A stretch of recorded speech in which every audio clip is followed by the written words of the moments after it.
अस्सलाम वालेकुम जी, welcome back to my channel. आज मैं आप लोगों के लिए दावत स्पेशल कबाब राइस की रेसिपी लेकर आई हूँ। अगर आप चाहते हैं कि दावत में कुछ न्यू और मज़ेदार सा बनाएं तो ये रेसिपी आपके लिए। इसको बनाएंगे तो बिरयानी को भी भूल जाएंगे। तो चलें आज की वीडियो को स्टार्ट करते हैं और देखते हैं कि हमें इसमें क्या क्या इंग्रेडिएंट्स चाहिए। सबसे पहले हम चावलों को बॉईल कर लेंगे। पानी मैंने बॉईल करने के लिए रख दिया था। अच्छा, हमेशा चावलों को जब भी बॉईल करें तो पानी खुला होना चाहिए। भी बिरयानी के राइस बॉईल करें या फ्राइड राइस के लिए राइस बॉईल करें, आपने नमक इसमें बिल्कुल परफेक्ट रखना है। बहुत ज़्यादा फीके चावल भी अच्छे नहीं लगते हैं। तो तकरीबन 1 गिलास में मैंने 2 टेबलस्पून नमक के ऐड किए। उसके बाद मैंने इसमें कुकिंग ऑयल लाजमी ऐड करती हूँ। इससे क्या होता है कि चावल आपस में चिपकते भी नहीं है और बहुत ज़्यादा खिले खिले रहते हैं। तो यहाँ पे मैंने राइस को बॉईल कर लिया था। अब चलते हैं नेक्स्ट स्टेप की तरफ। तो ये है जी कबाब।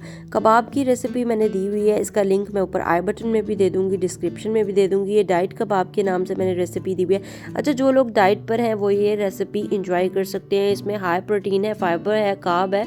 तो आप इसको पोर्शन कंट्रोल में ये राइस आप ले सकते हैं। बहुत मज़े के, बहुत ही लेस ऑयल में बनते हैं। तो तकरीबन 1 टेबलस्पून मैंने इसमें ऑयल ऐड किया था फ्राइंग पैन में, और ये मैंने कबाब इसमें ऐड किए और तकरीबन हाफ कप मैंने इसमें पानी ऐड कर दिया।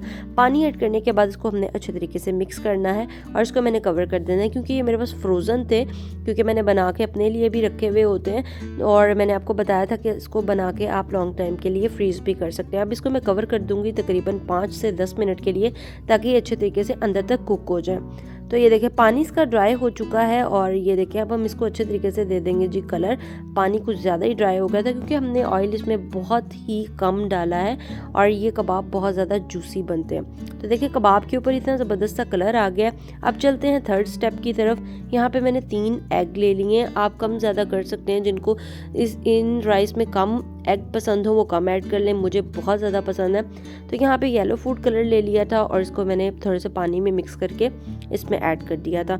अगर हम उसी तरह पाउडर फॉर्म में डालेंगे तो क्या होगा कि वो गुठलियाँ सी बन जाती हैं, जो कि बिल्कुल भी ठीक नहीं है। तो अब इसके अंदर मैंने सॉल्ट 1 पिंच डाल दिया था, क्योंकि मुझे फीका फीका अंडा नहीं पसंद। अगर आपको पसंद नहीं है सॉल्ट अंडे में फ्राइड राइस में तो आप स्किप कर सकते हैं। उसी फ्राइंग पैन में जिसमें हमने कबाब फ्राई किए थे उसमें ही मैंने अंडे जो हमने ऑमलेट टाइप सा बनाया है ये हम इसके अंदर ऐड कर देंगे और इसको हमने कंटिन्यूसली हिलाना है ताकि हमें इसको बाद में तोड़ना ना पड़े। ये ऑटोमेटिकली इस फॉर्म में आ जाए जिस फॉर्म में हमें चाहिए। तो ये हो चुका है। नेक्स्ट स्टेप है, अब हम राइस को कुक करने के लिए 3 टेबलस्पून कुकिंग ऑयल लेंगे और इसमें 1 टीस्पून गार्लिक यानी लहसुन का पेस्ट ऐड करेंगे। ऑयल में लहसुन को बहुत अच्छे तरीके से फ्राई कर लेंगे ताकि इसका कच्चापन जो है वो ख़त्म हो जाए। और इसके बाद जब हल्का सा ये ब्राउन हो जाएगा तो बाकी के इंग्रेडिएंट्स इसमें ऐड करेंगे। यहाँ पे मैंने गाजर ले लिया तकरीबन 1 कप और इसको मैंने क्यूब्स में कट कर लिया था।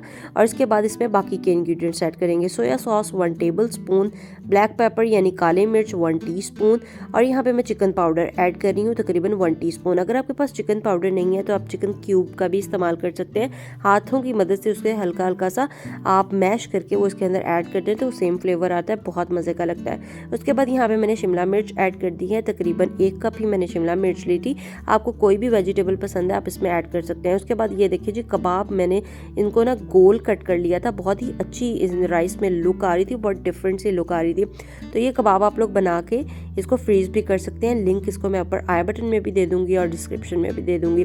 राइस जो ये देखें माशाल्लाह से हमने बॉईल किए थे, कितने खिले खिले हैं और बिल्कुल लंबा लंबा एक एक चावल है, बहुत खिला खिला है। जो मैंने तरीका आपको बताया है उसी तरीके से अगर आप राइस बॉईल करते हैं तो कभी भी आपके राइस जो हैं वो चिपकेंगे नहीं। उसके बाद यहाँ पे मैंने कबाब इसके अंदर ऐड कर दिए। उसके बाद एग जो मैंने ऑमलेट बनाया था वो, और सब्ज़ प्याज, क्योंकि मैंने सारी चीज़ें इकट्ठी ही मिक्स कर दी थी ताकि मैं इसको जब मिक्स करूँ तो एक ही बार में करूँ ताकि हमारे जो चावल हैं वो टूटे नहीं। और बहुत एहतियात से, क्योंकि मुझे चावल जो है ना वो सबको ही दिखने में अगर जो चीज़ मज़े की लग रही हो ना तो वो खाने को भी दिल कर रहा होता है। तो इसको मैंने कवर कर दिया था मिक्स करके तकरीबन 5 मिनट के लिए मीडियम टू लो फ्लेम पे। फाइनली हमारे चावल जो है वो रेडी हो चुके हैं। बड़े धुआंधार सी खुशबुएं आ रही थी और बहुत ही मज़े के थे। और माशाल्लाह माशाल्लाह ये देखें लुक कितनी ज़बरदस्त है। हर एक एक चावल का दाना खिला खिला है और कबाब इतने प्रेजेंटेबल लग रहे थे। आप लोग ये रेसिपी ज़रूर ट्राई कीजिएगा और ट्राई करने के बाद आपने इंस्टाग्राम पे मेरे साथ पिक्चर लाजमी शेयर करनी है ताकि मुझे पता चले कि मेरी ये रेसिपी किस किस ने ट्राई की। वीडियो को लाइक ज़रूर कर दीजिएगा, चैनल पर न्यू है तो जल्दी जल्दी सब्सक्राइब कर दें ताकि आपको मज़े मज़े की नई रमज़ान की रेसिपीज़ मिल सकें और आप इन रेसिपीज़ को एंजॉय कर सकें। तो यहाँ पे मैं आप लोगों को बड़े बड़े मज़े के शॉर्ट्स दिखा रही थी ताकि आपके मुंह में पानी आए और आप जल्दी से जाएं अपने किचन में और ये रेसिपी फ़ौरन से बना लें। तो इसको मैंने टेस्ट ज़रूर करना है। ये देखें जी, ये शॉर्ट भी बड़ा मज़े का था, टेस्ट बहुत मज़े का था। अच्छा जी, कुछ लोग नोट कर रहे होंगे कि आप ने सॉल्ट नहीं डाला, बिल्कुल ऐसा नहीं है। सोया सॉस भी सॉल्टी होता है, चिकन पाउडर भी सॉल्टी होता है, राइस को बॉईल करते हुए भी सॉल्ट ऐड किया था तो फिर मुझे इतना ही मज़े का टेस्ट लगा इसलिए मैंने सॉल्ट ऐड नहीं किया। जो लोग ऐड करना चाहें वो थोड़ा सा ऐड कर सकते हैं। मज़ेदार सी रेसिपी के साथ मिलूंगी, तब तक के लिए अल्लाह हाफिज़।